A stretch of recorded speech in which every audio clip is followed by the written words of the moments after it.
একটা সময় তিনিই ছিলেন সবার নয়নের মণি, তাকে ভাবাও হতো বিসিবির পরবর্তী সভাপতি। তবে সময়ের পরিবর্তনে বাংলাদেশ ক্রিকেট থেকেই যেন ব্রাত্য মাশরাফি মুর্তজা।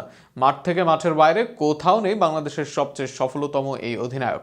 সময়ের পরিবর্তনে মাশরাফির এমন পরিবর্তন নিয়ে থাকছে প্রতিবেদন।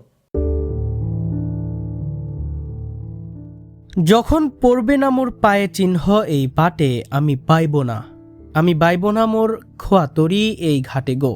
যখন পড়বে না মোর পায়ের চিহ্ন এই পাটে। রবীন্দ্রনাথ ঠাকুরের গান গিয়ে মাশরাফি মুর্তজা বলতেই পারে, আমাকে কি আসলেই তোমরা মনে রেখেছ, নাকি আসলেই আমি চলে গিয়েছি তোমাদের স্মৃতি থেকে। বাংলাদেশ ক্রিকেটের অন্যতম বড় সুপারস্টার যে চলে গেলেন আড়ালে আবাটালে। একসময় বাংলাদেশ ক্রিকেটের অন্যতম বড় সুপারস্টার, দেশের সবচেয়ে সফল অধিনায়ক, ট্যাগ লাইনটাও আজ তার।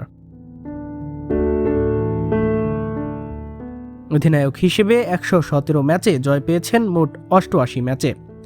এর মাঝে সবচেয়ে বেশি জয়ের হার ওডিআই ফরম্যাটে, যেখানে ৮৮ ম্যাচ খেলে ৫০টিতেই জয় পান ম্যাশ। সংখ্যায় তো বটেই, অনুপাতেও তার মতো জয়ের হার নেই বাংলাদেশের আর কোনো অধিনায়কের। বাংলাদেশের সব স্মরণীয় ম্যাচের জয় ম্যাশের ক্যাপ্টেন্সির হাত ধরেই। ঘরের মাঠে ভারত পাকিস্তান দক্ষিণ আফ্রিকা সিরিজ হারে মাশরাফির ক্যাপ্টেন্সিতে।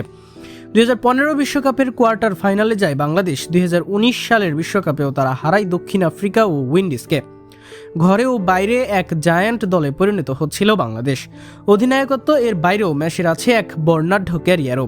পরিসংখ্যানের দিক থেকেও ম্যাশের চেয়ে সেরা বোলার খুব কম এসেছে বাংলাদেশে।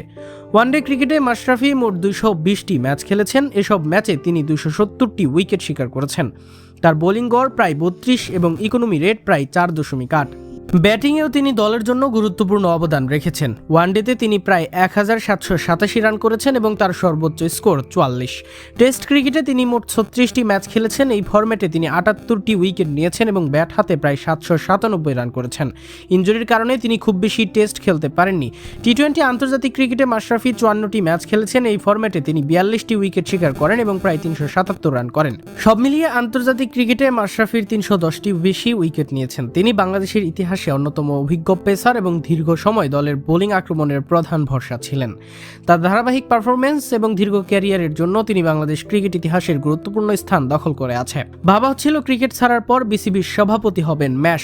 তখন ম্যাশের জনপ্রিয়তা ছিল, লিডারশিপ সহ নানা দিকেও ছিল দক্ষতা, এমনকি ক্রিকেটিং নলেজও ছিল বেশ দারুণ। কিন্তু রাজনৈতিক পালাবদলের ব্রাত্য হয়ে যান ম্যাশ। সরকারের পরিবর্তনের পর বাকি সবার মতো ক্ষোভ আসে মাশরাফির কাছেও, আর সেখানে নিজেকে আড়াল করে নেন তিনি। সাকিব আল হাসান এই সময় দেশের বাইরে থাকলেও দেশে আছেন মাশরাফি মুর্তজা। অনেকের কাছেই ম্যাশ আছেন আগের হিরো হিসেবে। আবার সরকার পরিবর্তনে অনেকের হয়েছেন চক্ষুশূল।